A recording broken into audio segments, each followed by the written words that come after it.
This episode of the Blerd Mob contains explicit language.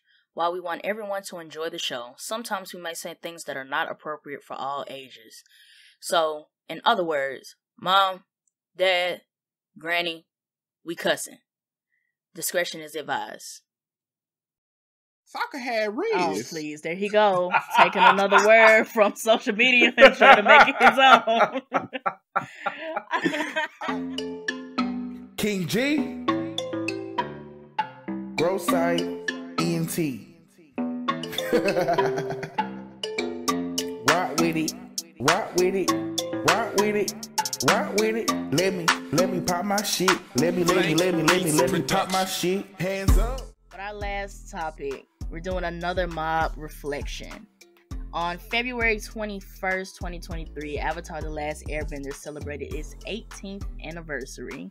So we're going to be doing a mob reflection on Avatar the Last Airbender, as well as Legend of Korra, who is coming up on their 11th anniversary on April 14th, 2023.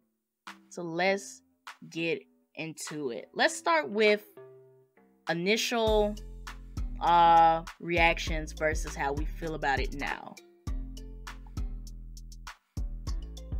Initial reactions of Avatar. I liked it. I enjoyed it. Did I sit down and watch every episode initially? No. It was too many other shows going on at that time. Really? I really didn't watch it. Cartoons was at its peak. Like, I'm in the boat with Ralph. Yeah. Like, I didn't catch every episode. Like, cartoons was at its peak. Like, I was very much a Cartoon Network, and then, throw a little bit of XD in there. Ned's Declassified, you might as well throw that in there as what I was watching. Kim Possible, throw that in there. Like, I didn't have time to really watch Avatar like that. So, I caught the good episodes, yes. But that's funny because I enjoy OG Avatar the Last Airbender more than I do now. Only because back then I was watching it episodically. Like every week I was watching it with my older cousin. Mm-hmm. I still remember when I saw the Fire Lord Ozai versus Aang fight for the first time. I was in my Nana's bedroom before she, passed away. Rest in peace. Like I was watching Avatar every day because I only watched Cartoon Network and the few cartoons I was on Nickelodeon. I did not like Disney back then. It was a good one though, and I think, and I agree with Ryan and I agree with Ralph. Like, I didn't catch every episode of Avatar The Last Airbender because it was so much on TV. It was so much on TV. Like, if you did not have DVR or on demand, listen, it was so many shows to keep up with. So I'm in the same boat as Ralph, but I'm also in the same boat as Ryan. It's like I have a greater appreciation for Avatar The Last Airbender now than as a child. Yeah. But I think it's because of the themes of the show. Like, you understand the themes as well as the internal conflicts and the character developments of the characters, seeing it a bit older. And I think that, and for Avatar The Last Airbender, for me, it hits a lot for Legend of Korra. It's like you can see yourself in some of these characters. You see some of your younger qualities in these characters. So you connect.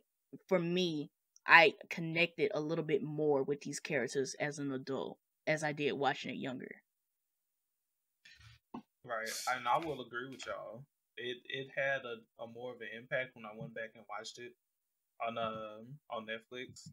I want to say like a year or two ago. Mm-hmm. It had a deeper impact on me than I did when I was younger. Like I really enjoyed, sat down and watched every episode. Azula taking out Aang when he was trying to go on the Avatar state. She number one for me. Because nobody. Let me say this. Growing up made me appreciate her more because Shawty. She makes sense. But let me say this though, because nobody wanted when every time Aang got into the Avatar state, it's like, oh, stand back. He's in the Avatar state. Azula said, "Let me show y'all something." She said, "I don't care that you in the Avatar state and at all."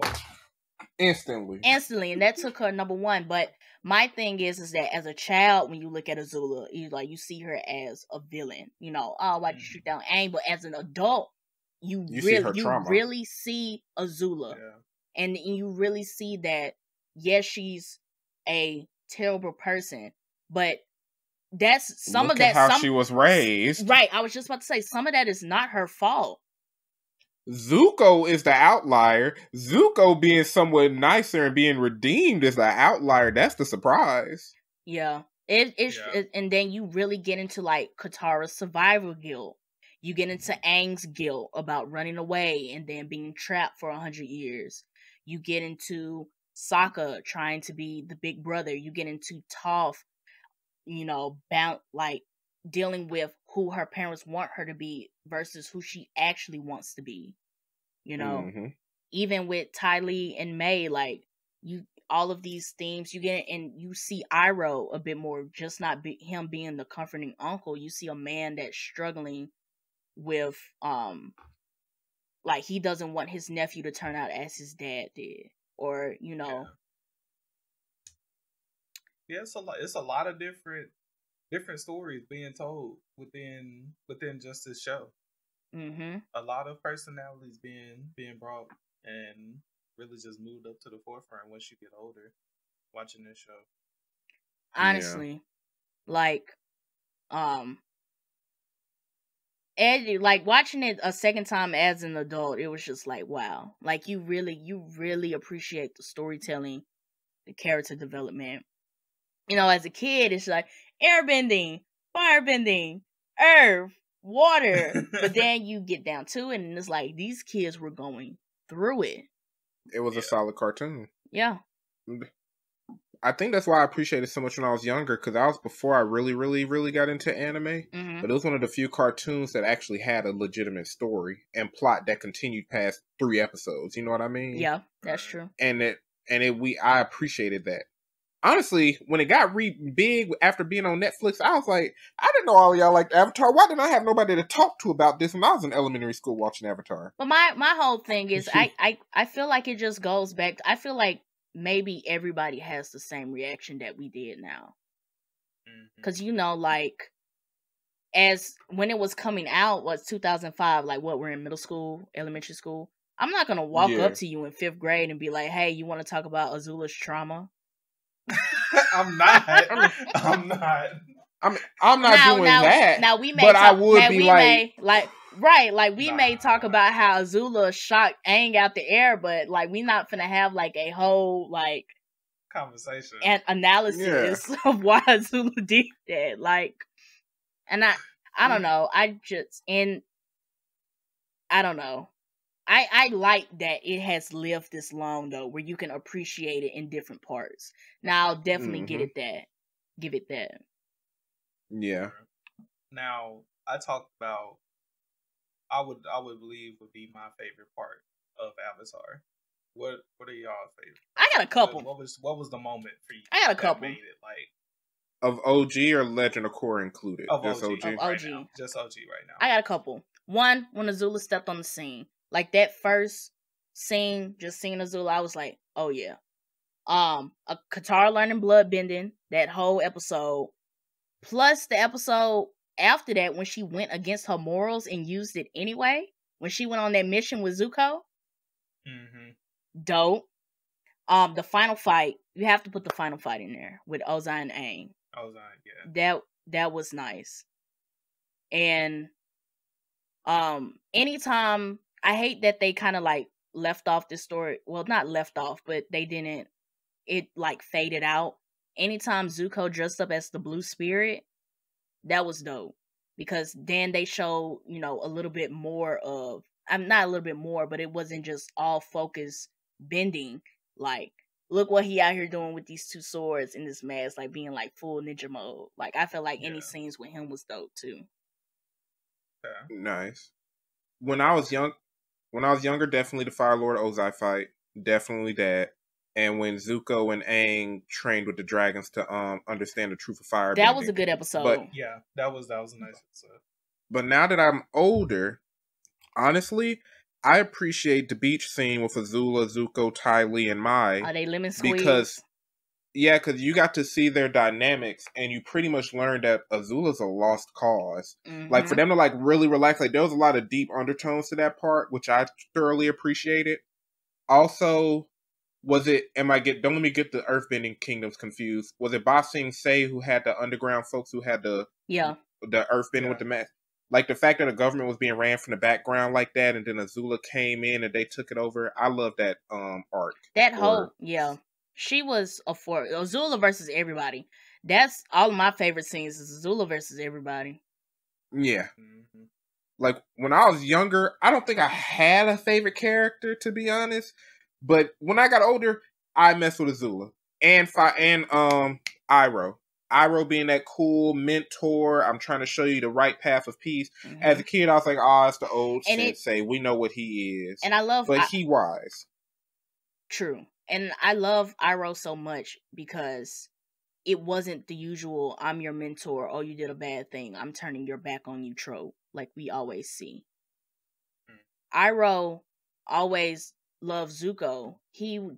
When Zuko started going down a wrong path, it was like, there's nothing else that I can teach you if you're going to go down this path. But, once he got on the right track, he was just like, come here, my boy. Family first. Come here. And it wasn't like, it wasn't like prove to me that you're a good person. It wasn't I'm about to punish you for the things that you've done. And it's like, you know what? You've seen... It was fatherly love. Right. You've seen what I've been trying to teach you. Come here, let's do the right thing. And it shows that right there just showed like that type of non-parent child relationship or even parent-child relationship can exist. Because if you put it beside Ozai and Zuko or Ozai and Azula, is completely different. Like they're showing you that juxtaposition. Like, this is healthy. This is not. Right. And then take into consideration, Iroh was a warmonger. Mm-hmm. He could have been Fire Lord. He was that guy. They call him the Dragon of the West. Like he had a whole tagline.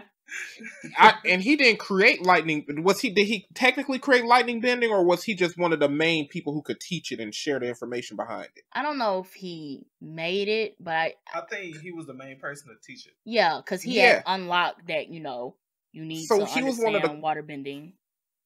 He was one of the coldest folks here.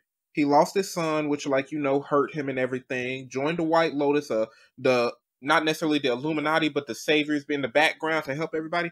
Iroh was that guy. Yeah. Iroh was that guy.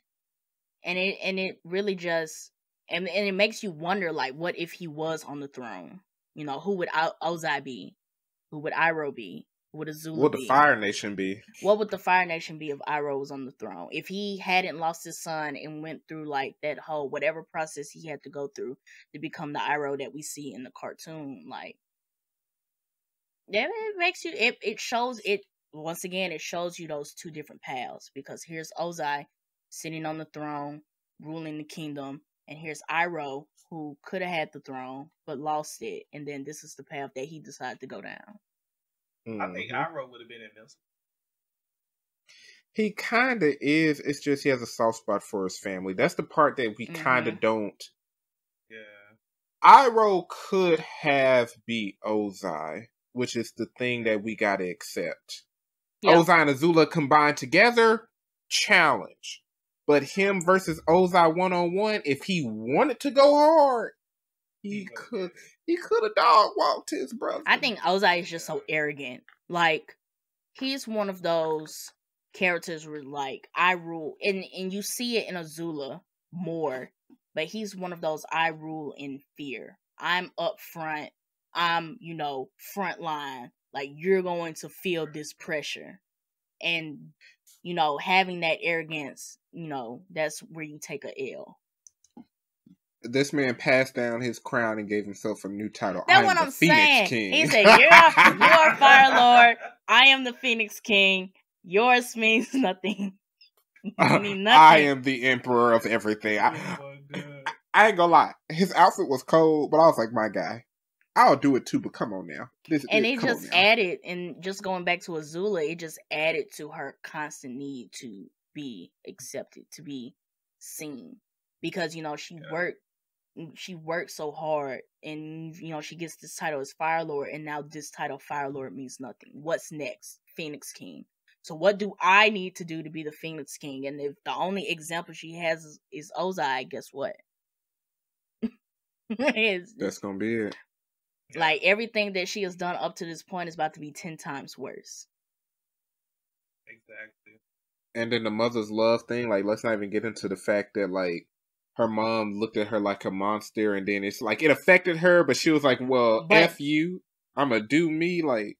But that goes back into more, like, trauma, because the thing with her mom is that if you read the comic books, like, she was only there because she was the granddaughter of Roku.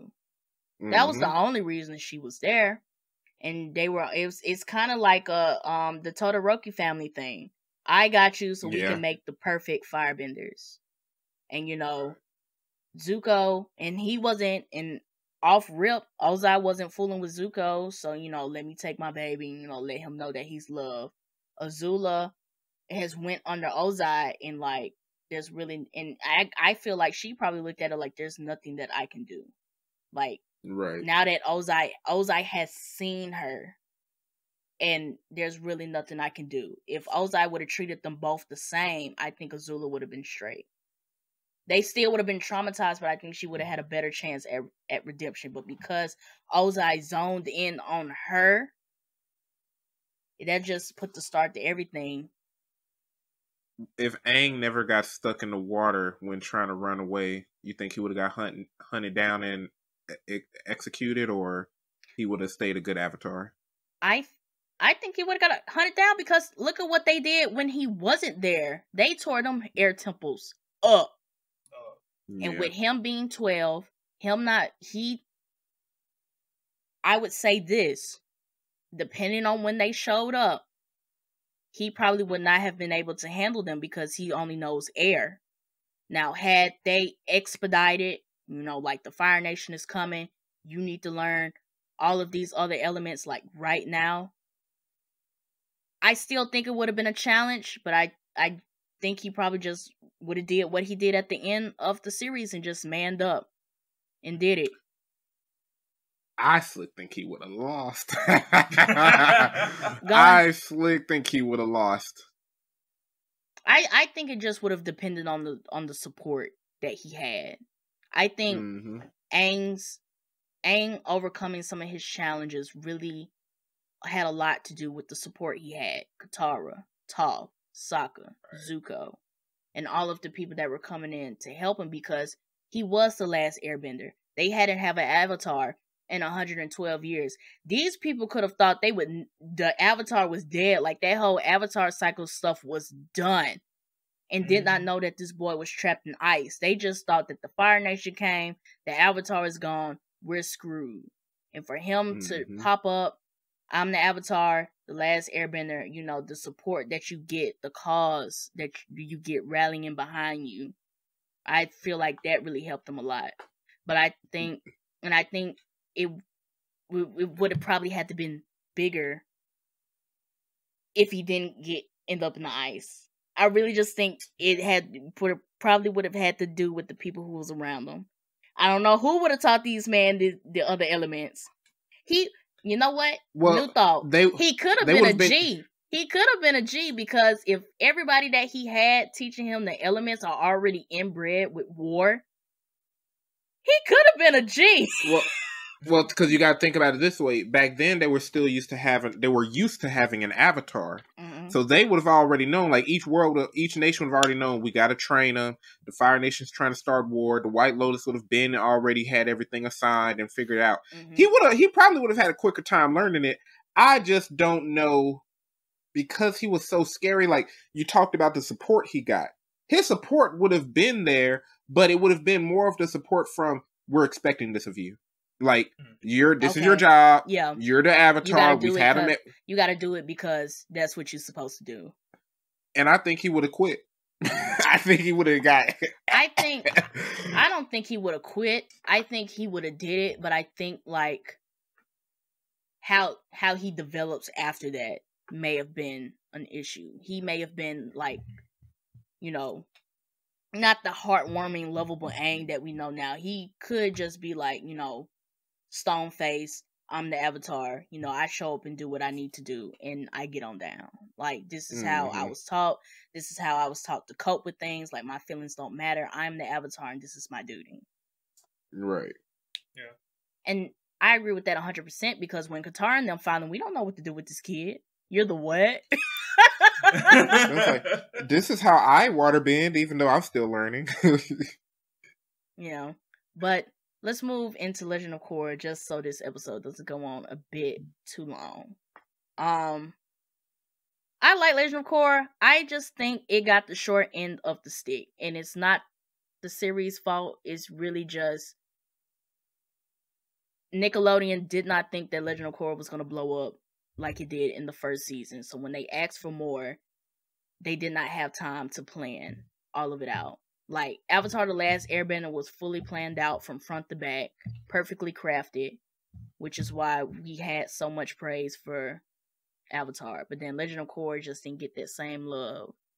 And I still appreciate the series, but I definitely think it could have been way better than what it was had it had the same amount of time that Avatar the Last Airbender did in its creation. Despite Legend of Korra despite it not giving it a fair shot, it had the most fire enemies. Let's talk about it. Let's talk about it. I gotta give it that. I appreciated Avatar the Last Airbender a little bit more than Legend of Korra in many ways, except Legend of Korra had Nazir's flying self. They had Kuvira. They had that water bloodbender dude's brother who was taking folks bending. The season 1 villain was like the stuff that she had to go against was insane. That's what I'm saying. Legend of Korra, it wasn't given a fair shot, but they showed they butts with them villains when it came to them villains. Zahir, dude who was flying, who finally showed us what everybody thought about. Why don't airbenders just pull the oxygen out? It really went into more mature tones. Like, Legend of Korra is like at the end of season 1, old dude basically commits suicide and kills his brother. Season 2. Bleep that out when we video edit. You're not supposed to say that word. Self-execute or something. What? Suicide? Yeah, you're not supposed to say that. On YouTube, at least. Oh. That's fine. We'll get it. We'll catch it. We'll find it. And he killed himself and his brother. And I can't say that neither. Just keep going. We'll just keep going. Keep going. I can't say that neither. What can I say? Well, we're not monetized, so it don't matter. Keep going. Keep going. I was finna say, what can I say? That's what happened. If they can show it in the cartoon, right. Why I can't say it on YouTube? Keep going. But I was about to say that I can't really remember. Season 2 is my least favorite, so I really don't remember too much from season 2. But season 3, that Korra versus everything leading up to that fight was beautiful. Like, the whole Red Lotus, their whole, like, ideal. Mm-hmm. And then everybody that they brought in to fight. And then just going back. And then, just going to the fight. Old dude lost his girl and learned how to fly. Like, all of them being broken out of prison was fire, too. Like, all of that was just absolute. It was beautiful. And then Kuvira's season was... Like, I like that the thing that they touch on in the last season is that all of Korra's villains had good ideas. Like, she comes to accept that all of their initial ideas were solid ideas. Like, the stuff that you guys were being villainous about is solid. It's just the way that you went about it. Conflicts other people's interests. Right. So you weren't wrong. You weren't 100% wrong. It was just how you went about solving that problem. Because Amon's idea made sense. Yes, that's his name, but Amon. He started taking away folks' powers. And I was like, that's the wrong way. That's the wrong way to do that. But in terms of making everybody equal so that benders can't have power over you, it makes... But does it make... I think... I feel Let's just... but what would our... What would our government do if during that solstice where everybody thought was going to get superpowers and all of us start walking around bending? They're going to figure out how to get rid of it or utilize it for military use. One or the other. I feel you. Yeah. But his whole thing wasn't, let's militarize the benders or let's... And I feel him because even if you want to look at, like, the Republic, like, the council or whatever, they was all benders. So it was like the government's benders, we're benders. Him being a bender was just, his whole the folks thing. in the underground were benders. Yeah. The folks doing bad stuff were benders. It was, listen, I feel him. He had a good point. It was just the execution. There was no point in being a normie. If you was a normie, your life sucked. Zahira had a good point. It was just the way that he went about it. Kuvira had a good point. Like, Korra got handicapped. She went missing. Like, we have no Avatar. So we can't, depend on Korra coming back and saving the day. We got to do something for ourselves. But it's just the way that she went about it. And she was trying to unite all the nations, which to a degree ain't a bad It's concept. not a bad she just tried to do it through force. If we want to go back to Ozai and the whole power complex, she tried to do it in a way where, this is rubbing off the wrong way. Like, you forcing me to take these boxes of food is weird. Because why are you doing that? Because why are you doing that? But yeah, some of my... And Kuvira showed that metal benders got them hands. I was just about to say that. My favorite scenes in LOK and Legend of Korra is number one is Zahir versus Korra. That's number one. Number two is Korra and Kuvira's second fight. When they fought in that mech giant, that was cold. And after that, any other time you saw Kuvira, when Kuvira was fighting all of Toph's kids, all of Toph's family on that truck or whatever it was, when Su Yin had take that metal plate, wrapped it around, and made it armor, I was like, come on. They fighting. They fighting real. Legend of Korra had some moments. Had some good moments. It had them villains, bro. It had them villains, bro. The biggest thing I appreciate, one, the villains. We already talked about that. So I'll say the second thing that I appreciate about Legend of Korra is Korra's journey. And for me watching Legend of Korra, I saw a lot of myself in Korra's journey because, like, you start out with her being like this confrontational, arrogant teenager. I'm the Avatar. Don't F with me. But you see her go along that journey, and that fight against Zahir humbled her so bad. I was like, that's the moment in everybody's life where you think like you're big shit, and the universe like sends you something and pulls you down to your lowest point. Like, you thought your lowest point was having your bending taken away. Baby, he just put you in a wheelchair. And she was over here in underground fight club. He tore her up so bad that she was depressed. Like, she was having a full identity crisis. Like, she did not feel adequate enough to be the Avatar. She was questioning herself. Like, she was questioning her own self. And I was just like, I feel you on that. Because I've had times in my life where I've been brought down so low that, like, I don't feel like myself. Or I don't feel like that person that I was, And you try so hard to get back to that person that you were so many years ago. But you can't. You have to move forward. So that episode in season 4 where she had to sit down with Zahir and like push past all that trauma to come back as herself. And I was like, yeah, you have to keep moving forward. There is no moving back. You can't go back to the Korra you was before. You can't do the same things that you did before. Like, if you're going to be the Avatar, you're going to have to be the Avatar and see this through. Right. Like, I don't know. I still got one question. Who the heck is Toph's baby dad? Ralph asks this every time we talk about every time. I don't care. He asked this last time. Listen, bro. Zuko proved they gonna show it in the movie. They gonna show it in the movie. They gonna have to. I mean, not Zuko. Sokka proved that being a funny guy can get you the baddest shawties. Hey, I'm listen. just gonna assume that Sokka just knocked them ankles loose. Jokes. He got the jokes. He not that cute, girl, but he make me laugh. There we go. Like Sokka got the baddest baddies in every season, bro. Come on now, Suki. Suki. That the was water princess. Come on, bro. The water princess was cute, but Suki, that's the box. Here's the present. Here's the bow. And then Ty Lee called him cute in one episode. Ty Lee thought he was cute. Yeah. Come on now. Listen. Sokka. What the young kids say? He had Riz. Sokka had Riz. Oh, please. There he go. Taking another word from social media and trying to make it his own.